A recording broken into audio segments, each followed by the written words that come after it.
What's up? Welcome back. That's my sign name. And today we're going to be learning about hearing aids and why I hate them. So sorry, 1 second. I also think the beauty filter's on. Ooh, sorry.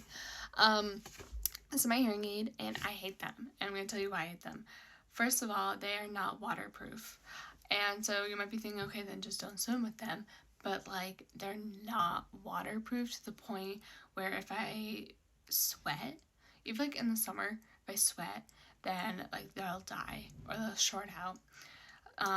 Another thing that I don't like is that because they're hearing aids, I know this sounds stupid, but they pick up every noise. So say I'm at a restaurant and I'm trying to talk to my family, I can pick up noise from other conversations, other tables, other everything.